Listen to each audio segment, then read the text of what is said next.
All right, let's do the final section in chapter 1. This is going to dive deeper into the properties of angles, and we're going to start off by talking about complementary and supplementary angles.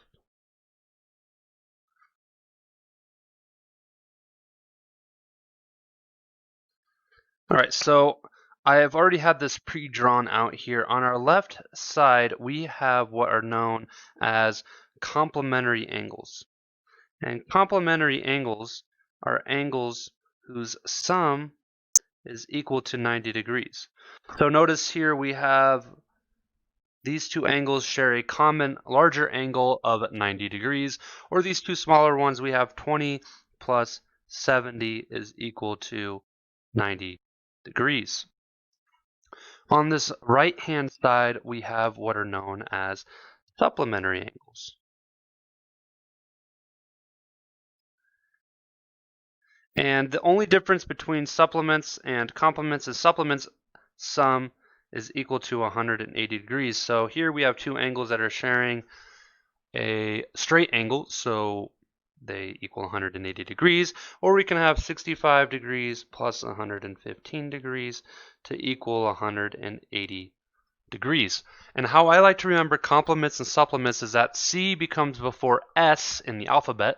So C is less than S, 90 is less than 180, so C goes with 90, S goes with 180.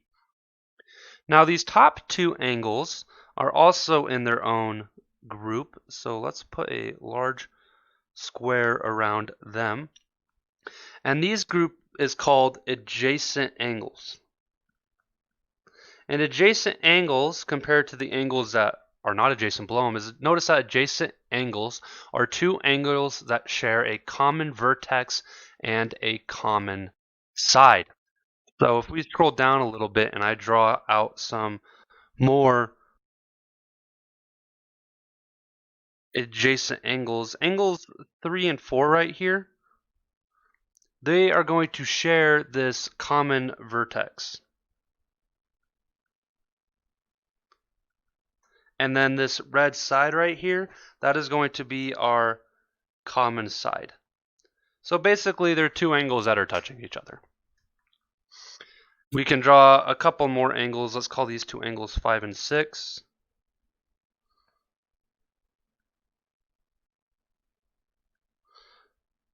Five and 6 we would call non-adjacent angles.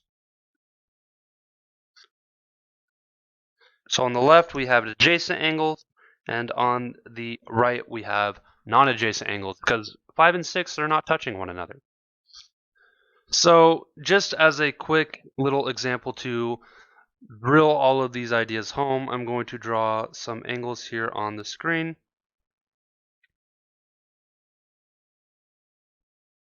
And so these are all going to share a common vertex of A. Down here we have B, C, and D. And we know the following information. This lower angle is 37 degrees. This top angle is 127 degrees. And then we're also going to have an angle over here to the right, which is going to be called angle RST. And its sum is going to be 53 degrees.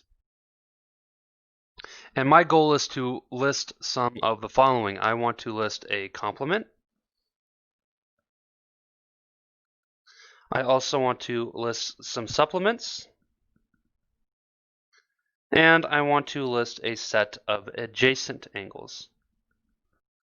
So let's first start with the adjacent angles because I think that's the easiest. We just need to find two angles that are touching. That is going to be right over here. So that's going to be angle A, oops, not angle A, angle BAC and angle BAC. Next, let's list some complements. Remember, complements must sum up to 90 degrees. So notice that if we take our 53 degrees and add to it our 37 degree, that does equal 90 degrees. So angle RST and angle CAB are complements. And then let's find our supplement, which has to add up to 180 degrees. Let's start with our 53 degreer again, and add to it this time our 127 degrees, and notice that equals 180 degrees. So that must be angle RST and angle DAC. Another thing that's going to be important is just knowing what a complement and a supplement is without having to draw anything out. So if I were to give you example A here and say that angle 1 complements angle 2, and the measure of angle 1 equals 62 degrees, you need to be able to find the measure of angle 2. And so the keyword here being complement, you know that angle 1 plus angle 2 must equal 90 degrees because complements sum to 90 degrees. And so all you need to do is take 90 minus 62 to get 28 degrees. Or example B, we know that angle 3 is supplementary to angle 4, and angle 4 is equal to 47 degrees. I want you to find the measurement of angle 3.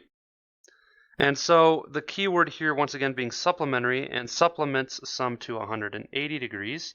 And so we know that the measure of angle 3 plus the measure of angle 4 is equal to 180 degrees. And the measurement of angle 4 is 47 degrees. So let's take 180 minus 47 to get 133 degrees for the measurement of angle 3. So this next example, I want to do a little bit more of an algebraic type example. And so we're going to have angle BCD be this straight angle. And then E is going to be up here on top. And I want to find the measure of both of these angles. And so we know that if we add the two angles together, 4x plus 8 plus x plus 2, it must sum to 180 degrees. And so we're going to combine like terms here and take 4x plus x is going to be a 5x, 8 plus 2 is going to be equal to 10, and that's going to be equal to 180 degrees. We'll subtract 10 from both sides to get 5x is equal to 170. Divide 5 on both sides to get x is equal to 34.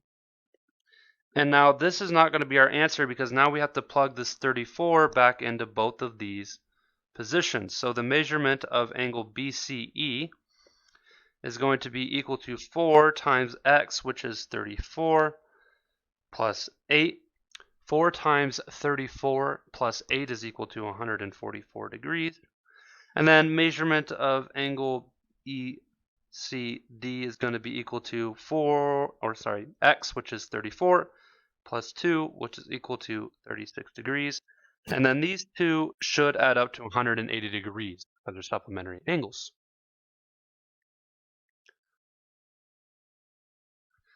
And another term for supplementary angles when they are adjacent.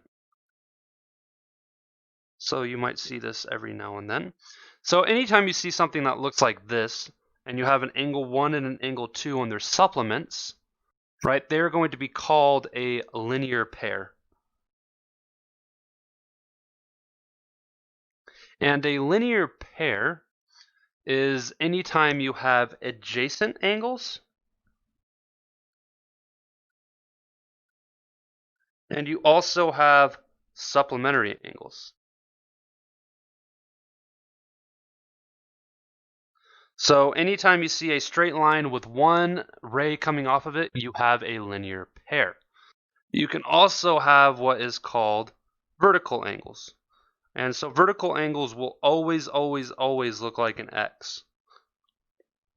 You know, sometimes you'll have some really narrow X's, sometimes you'll have more of a cross, but anytime you see two lines cross, you get what is called vertical angles. And so if we label these guys 3, 4, 5, and 6, up above, angles 1 and 2 are a linear pair. And now down here we have angles 3 and angle 5 is vertical angles. And down below here we also have angle 4 and angle 6 are also vertical angles. Another word for vertical angles is the term opposite angles. So they're also called opposite angles depending on where you're looking. So I'm going to go ahead and draw out a bunch of lines, and we're going to get from these some vertical angles, some linear pairs, and I want to identify all of those.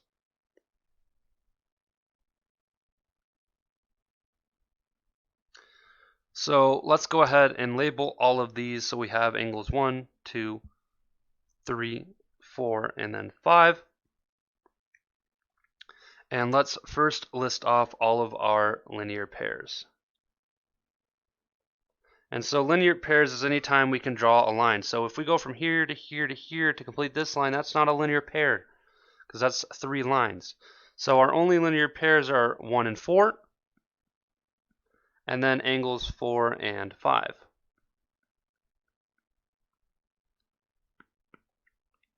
And then our vertical angles, we need to look for angles that are opposite one another. So 2 and 4 are opposite, but they don't, this needs to continue down there like that.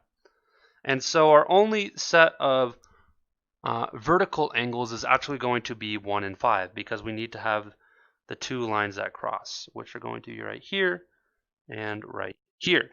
This little line right here that's making angle 2 and 3, that is kind of throwing a wrench in our plans. And so our only set of vertical angles is going to be angles 1 and angles 5. And then finally, one last example here. If we draw an angle like this, and say this is 5x and this is x, and I want to find the measure of each one of these angles, we know that 5x plus x is equal to 180.